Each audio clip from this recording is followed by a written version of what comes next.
Hello everyone, welcome back another new video.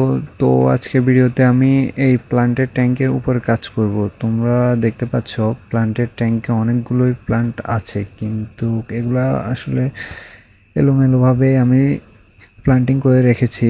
তো আজকের ভিডিওতে এগুলো সাজিয়ে নতুন একটি ট্যাঙ্ক সেট আপ দিব। তোমরা আশা করি পাশেই থাকবে। তো শুরু করা যাক। ওকে, এই ট্যাঙ্কের পানি অর্ধেক করে নেওয়া হয়েছে। এখন হচ্ছে যে আমি প্লান্ট যেগুলো আছে ট্যাঙ্কে, এই প্লান্টগুলো সরিয়ে নেওয়ার কাজ করব। তারপর হচ্ছে যে এই মাছগুলো দেখা যাচ্ছে, এখানে কয়েকটা শ্রিম্পও আছে, এই শ্রিম্পগুলো ধরে অন্যত্র রাখবো। প্লান্টগুলো তুলতেই অনেকটাই শক্তি প্রয়োগ করতে হচ্ছে, কারণ এগুলোর রুট অনেক ভালোভাবেই গ্রো করেছে। তোমরা দেখতেই পাচ্ছ রুটগুলো। বাকি সবগুলো প্লান্টের সাথে এই প্লান্টটিও এখানে রাখলাম।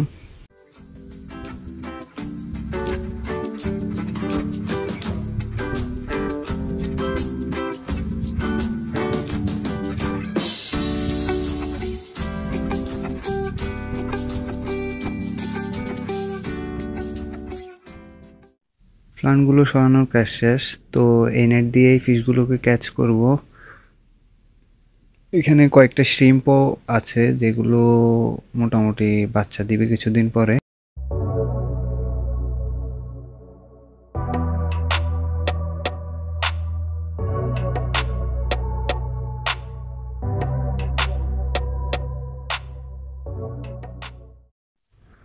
ওকে, অল ওয়াটার রিডিউস করার পর তোমরা গ্লাসের অ্যালগির অবস্থা দেখতেই পাচ্ছ। অ্যালগির জন্য গ্লাস ব্লার হয়ে আছে, আর কিছু স্নিলের বেবি দেখা যাচ্ছে। তো দেখা হবে গ্লাস ক্লিন করার পর। অ্যালগি ক্লিন করার পর তো আমি সাবস্ট্রেট এভাবেই দিয়েছি, পিছনের অংশ উপরে রেখেছি, কারণ হচ্ছে যে এইগুলাতে আমি প্লান্ট দিব, মাঝখানে হয়তো দিব না। ওকে, এই পানি দেওয়া এবং প্লান্টিং করার কাজ শেষ, এবং তোমরা দেখতে পাচ্ছ পানিগুলো অনেক ক্লাউডি হয়ে আছে।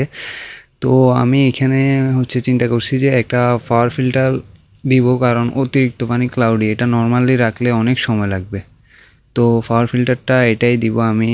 এটা হচ্ছে আরএস ইলেকট্রিকের একটা পাওয়ার ফিল্টার। এটা খুব ভালো কাজ করে পানি ক্লিয়ার করতে, আর অতিরিক্ত প্রেশারের কারণে যাতে প্লান্টের কোনো সমস্যা না হয়, তা আমি পাওয়ার ফিল্টারের মুখে হচ্ছে যে ট্যাপ মেরে দিয়েছি। পাওয়ার ফিল্টারের পানির ফ্লোটা আমি পাইপ দিয়ে দিব।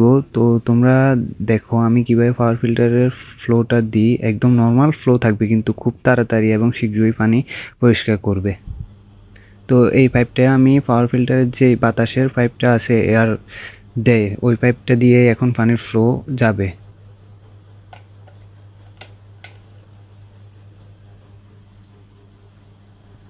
পাওয়ার ফিল্টারটি চালু হয়ে গেছে, এবং পাওয়ার ফিল্টারটি দেখো পানি কিন্তু এয়ারের পাইপ দিয়েই বের হচ্ছে, এবং ফ্লো খুবই কম এবং খুব দ্রুতই এই ক্লাউডি পানিকে ক্লিয়ার করে ফেলবে। আর মুখে ট্যাপ মেরে দেওয়ার ফলে ফ্লো নেই, তো প্লান্টগুলোরও ক্ষতি হওয়ার সম্ভাবনা নেই।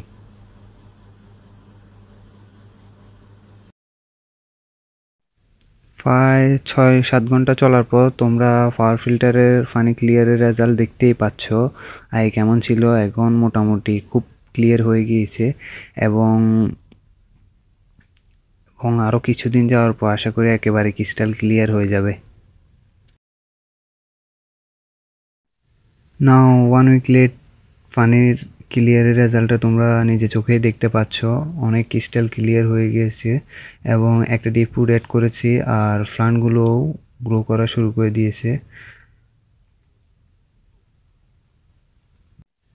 এখন আমি ট্যাঙ্কে হচ্ছে ফিশ ইন্ট্রোডিউস করব। আমার কাছে 2টা অ্যালবাইনো ফুল রেড গাপ্পি আছে, ওই 2টা গাপ্পি আমি ট্যাঙ্কে দিব। আর হচ্ছে কয়েকটা শিম যেগুলো ছিল ওইগুলো দিব।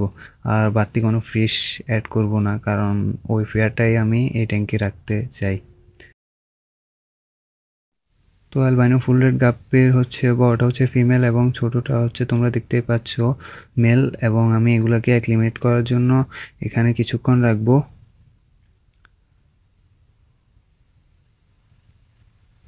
প্রায় 10 মিনিট থেকে 15 মিনিট রাখার পর তো অ্যাক্লিমেট সম্পূর্ণ হয়েছে। আর তোমাদেরকে এটাও বলে রাখি, এই 1 উইকের মধ্যে আমি কিন্তু 2 থেকে 3 বার 30 থেকে 20% ওয়াটার চেঞ্জ করেছি। ফিশ ইন্ট্রোডিউস করা হয়ে গেছে, আর মনে হচ্ছে ফিশগুলো নতুন বাসস্থান পেয়ে খুবই খুশি।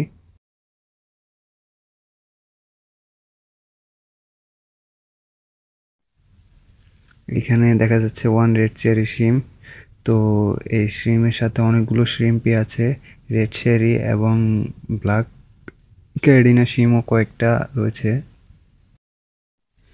আর আরও দেওয়া হয়েছে কয়েকটা স্নিল, যারা অ্যালগি পরিষ্কারের জন্য খুবই গুরুত্বপূর্ণ ট্যাঙ্কে, যথাযথ হচ্ছে প্লান্টেড ট্যাঙ্কে।